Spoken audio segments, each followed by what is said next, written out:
Welcome again. MM Garg classes में आपका स्वागत करते हैं। हम बात करते थे दोस्त नॉन प्रॉफिट ऑर्गेनाइजेशन चैप्टर की। नॉन प्रॉफिट ऑर्गेनाइजेशन के अंदर भी चैप्टर पार्ट 5 का मतलब जहां पे आप बात कर रहे हैं, मैंने आपको 4 पार्ट्स पढ़ा चुका हूं, जिसमें पहले पार्ट में आपको बताया था कि about the introduction of the non profit organisation.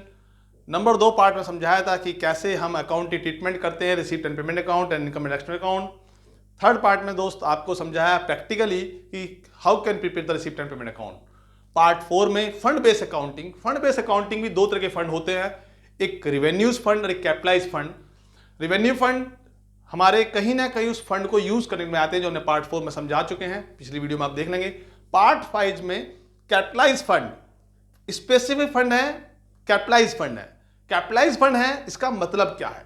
मैं आपको बहुत सिंपल एग्जांपल समझा रहा हूं दोस्त। सपोज एक हमारी लाइब्रेरी थी, हम लाइब्रेरी की बात कर रहे थे। हमने लाइब्रेरी बनाने के लिए हमने एक बिल्डिंग बनाने की जरूरत है। बिल्डिंग के लिए मैंने क्या लोगों से डोनेशन लेना शुरू करा। मैंने एक बिल्डिंग फंड क्रिएट किया कि जो भी कोई मुझे डोनेशन देगा फॉर बिल्डिंग के लिए, मैं बिल्डिंग बनाऊंगा। तो एक फंड क्रिएट हुआ बिल्डिंग फंड, उसका नाम रखा मैंने बिल्डिंग फंड। अब बिल्डिंग फंड जो होगा दोस्त, क्या वो मेरे ऑर्गेनाइजेशन की इनकम होगी? बिल्कुल भी नहीं, ये मेरे ऑर्गेनाइजेशन की लायबिलिटी है। सपोज मेरे पास बिल्डिंग फंड 20 लाख रुपए इकट्ठा हो गया। गुड इट सर, 20 लाख रुपए में बिल्डिंग फंड मिल गया, ये मेरे ऑर्गेनाइजेशन की लायबिलिटी है। अब मैंने बिल्डिंग को बनाना शुरू करा। अगर मेरी बिल्डिंग बन गई, 1 साल कंप्लीट हुआ और मेरी बिल्डिंग अभी तैयार नहीं हुई है, सिर्फ 12 लाख रुपए की बिल्डिंग अभी तैयार हुई है, अभी कंस्ट्रक्शन चल रहा है। अब 12 लाख की बिल्डिंग तैयार हो गई है, तो क्या होगा? बैलेंस शीट पे उसका इफेक्ट क्या दिखाएंगे एंड ऑफ द ईयर? दोस्त, मेरे पास बिल्डिंग फंड पहले से था 20 लाख का, और 12 लाख रुपए की मैंने बिल्डिंग तैयार कर दी। बिल्डिंग प्रिपेयर हो गई, बिल्डिंग प्रिपेयर हो गई है 12 लाख रुपए की। तो बिल्डिंग फंड चला गया, मेरा पैसा चला गया है बिल्डिंग फंड से निकल के। बिल्डिंग फंड बच गया मेरे पास 8 लाख रुपए। लेकिन जो मेरी बिल्डिंग तैयार हुई है, बिल्डिंग भी तो मेरी असेट्स बन गई, तो मैं क्या लिखूंगा यहां पे? असेट्स साइड में बिल्डिंग अभी मेरी तैयार नहीं हुई, वर्क इन प्रोग्रेस है, 12 लाख रुपए की कंस्ट्रक्शन चल रही है। लेकिन दोस्त, जो 12 लाख रुपए मेरा बिल्डिंग फंड से हट गया, अब क्या मुझे 12 लाख किसी को देना है? अब मुझे वो 12 लाख रुपए नहीं देना, मतलब मेरे ऊपर लायबिलिटी नहीं है, बदले में मुझे असेट्स मिल गई। तो क्या बन गई दोस्त? ये मेरा जो कैपिटल फंड होगा, उस कैपिटल फंड में मैं 12 लाख रुपए को ऐड कर लूंगा। अगर ऑलरेडी मेरा पहले से कोई फंड रखा हुआ है कैपिटल फंड का, तो उसमें मेरा 12 लाख रुपए ऐड हो जाएगा बिल्डिंग फंड का, क्योंकि जो मेरी लायबिलिटी थी वो लायबिलिटी अब खत्म हो गई और मेरी एक किस्म से ऑर्गेनाइजेशन की इनकम बन गई।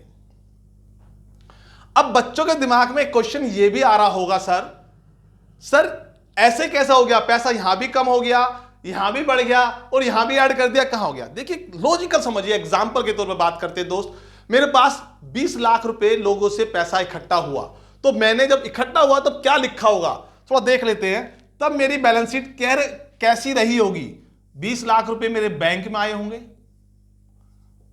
असेट्स के रूप में, और बिल्डिंग फंड मेरी लायबिलिटी के रूप में। ये मेरी प्रॉपर बैलेंस शीट पहले थी जब मेरी बिल्डिंग तैयार नहीं हुई थी। अब क्या हुआ दोस्त? इस 20 लाख में से 12 लाख रुपए चले गए, तो बैंक के अंदर भी 8 लाख रुपए बच गए।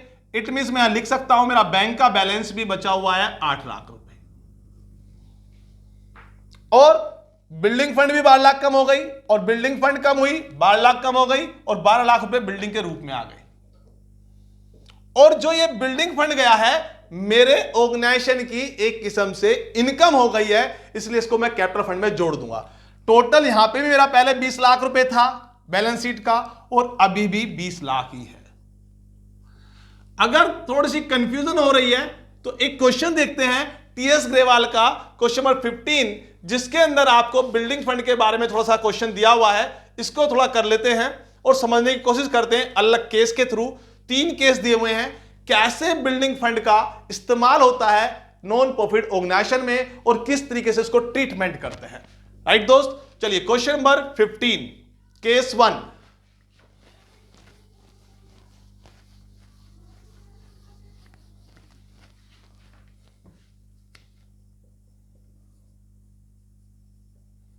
टीएस ग्रेवाल,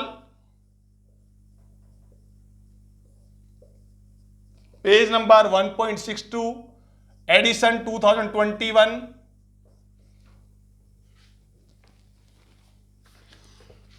लिखा हुआ है expenditure on construction of pavilion 6 lakh rupees, the construction work in progress and the not yet complete, capital fund is 20 lakh. मतलब कि हमारी कंस्ट्रक्शन तो हुई है पवेलियन की 6 लाख रुपए की, तैयार नहीं हुआ है, और पहले से कैपिटल फंड रखा हुआ है 20 लाख रुपए। मतलब हमारे पास किसी भी तरह का पवेलियन फंड नहीं है। तब क्या करेंगे? तब तो कुछ दिक्कत ही नहीं है सर। कैपिटल फंड आपके पास पूरा 20 लाख रुपए है, उसमें तो कोई बदलाव होगा नहीं, वो सेम रहेगा। और पवेलियन आपकी अभी तैयार हुई नहीं है, वर्क इन प्रोग्रेस रहेगी। असेट साइड 6 लाख रुपए पहले केस के अकॉर्डिंग। अब बच्चे ना कहें जी बैलेंस शीट इक्वल नहीं है, बैलेंस शीट इक्वल नहीं होगी क्योंकि अभी पूरे कंटेंट गिवन नहीं है, सिर्फ हमसे पूछा गया है इस लाइन का इस्तेमाल कैसे होगा, बस। तो बच्चे कंफ्यूज ना रहे इस मामले में। केस टू कहता है expenditure on construction of rupees 6 lakh, the construction work in progress net not complete, pavilion fund already है। इस क्वेश्चन में हमारे पास केस 2 में पवेलियन फंड अवेलेबल है। तो पहले तो हम लिखेंगे कैपिटल फंड, कैपिटल फंड भी अवेलेबल है मेरे पास। कैपिटल फंड अवेलेबल है 20 लाख रुपए का, 20 लाख का कैपिटल फंड अवेलेबल है, पवेलियन फंड भी अवेलेबल है अलग से, 10 लाख रुपीस का पवेलियन फंड अवेलेबल है, और 6 लाख रुपए की मेरी बिल्डिंग तैयार हुई है। तो मैं क्या कर रहा हूं, पवेलियन जो मेरा तैयार हो गया,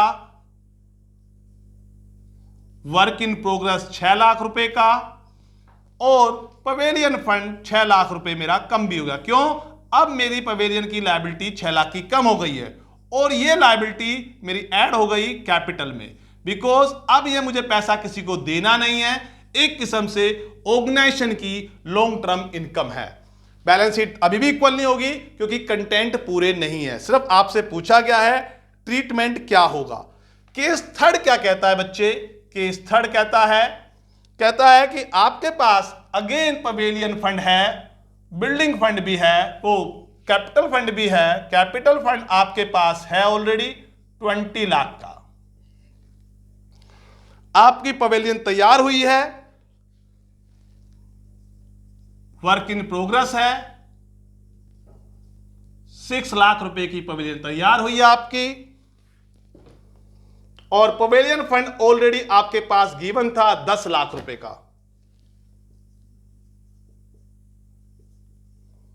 लेकिन आपको 5 लाख रुपए की डोनेशन और मिल गई है, तो डोनेशन को तो आप ऐड कर देंगे, और 6 लाख रुपए का जो पवेलियन आपका बन चुका है उसको लेस कर देंगे क्योंकि एक्सपेंडिचर हो चुका है, और 6 लाख रुपए हमारे ऐड हो जाएंगे कैपिटल फंड में 26 लाख।